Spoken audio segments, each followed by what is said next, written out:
Hello everybody. Today we're going to make this ribbon with text on it to have it bend, and you can make it bend down or bend up, whichever you'd prefer. So first I'm just going to move that off to the top here so it's not interfering. And our first step is we're going to use the rectangles tool,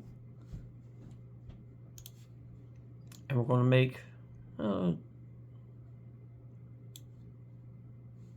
that'll work for our rectangle, and we'll make it pink. The next step is to duplicate it. So Control D to duplicate, and we're going to shrink that circle down using one of the arrows. Anywhere is fine. It doesn't matter exactly how. And we'll make that color a little darker just so it stands out. I'm going to put it up in the corner and use the lower icon up here to move it towards the back. Next, we're going to take the Bezier pen tool, and we're going to click on the corner, click on the corner, and click on this intersection, and then click back to the original corner to make a triangle. And we'll make that one darker still so it stands out. Now we've got, hit escape there. We've got our main ribbon, this triangle, and this square. We're going to use the select tool, that's the arrow on the top left toolbar, and we're just going to select the square only. We're going to path and object to path. Now when we click our nodes tool, we should see a node at each of the four corners of that square. If we select over those two and click the little add node button, we've got one in the middle here now. Now to keep us level on the horizontal, we're going to select off of that, and we're going to just bring that in some. And we click off to deselect and see how it looks and if we like that. So now we're going to select both our back piece and the triangle, and Control D to duplicate. And on the select tool, we're going to drag these over to the other corner, and there is a little flip, object flip horizontal. And we're going to do that, and then we're going to lower it.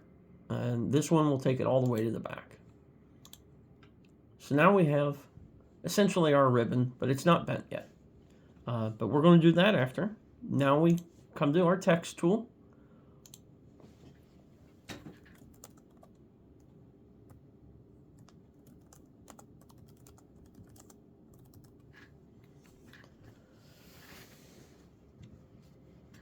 We'll put a little exclamation point on there. Now, your text is on here. 20, I'm going to go a little bigger to, say, 28. And using the select tool, now I have the text selected, and that is the first thing I have selected. So when I click the ribbon for the background, now they're both selected. When I go to Path or Object, Align and Distribute, again, that's Object, Align and Distribute. So we're not ready to center this to the page, so we're going to choose Relative to, and because I chose the ribbon last, we're going to go with Last Selected. And we're going to do the vertical center and horizontal center. And now it is perfectly centered on the front of that ribbon.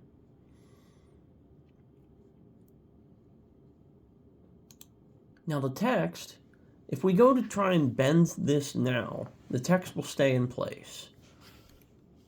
So we, on the text, path, object to path. Then we select everything and group it. Now we'll want to go to Path and Path Effects. And that'll bring up this little menu, and there's a drop down, and you can see all the different tools that you can use, or you can just type it in. We're going to use Bend.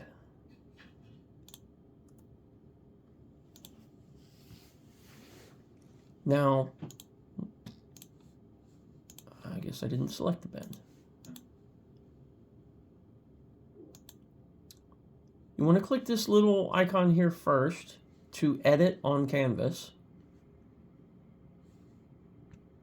And then there's a line across here, which you'll see turns to green when you select edit on canvas. And you just drag it down.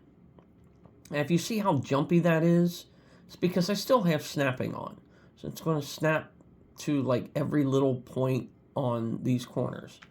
So it's usually best, Control Z to set that back, to turn snapping off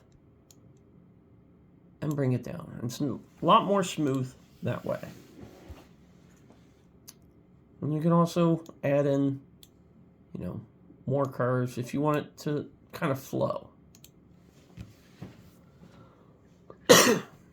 For now, we're just going with the straight bend. And that's how you get it. So we're going back to our select, and I'm just going to hold the control key so it comes straight down. And we're just going to bring it down here.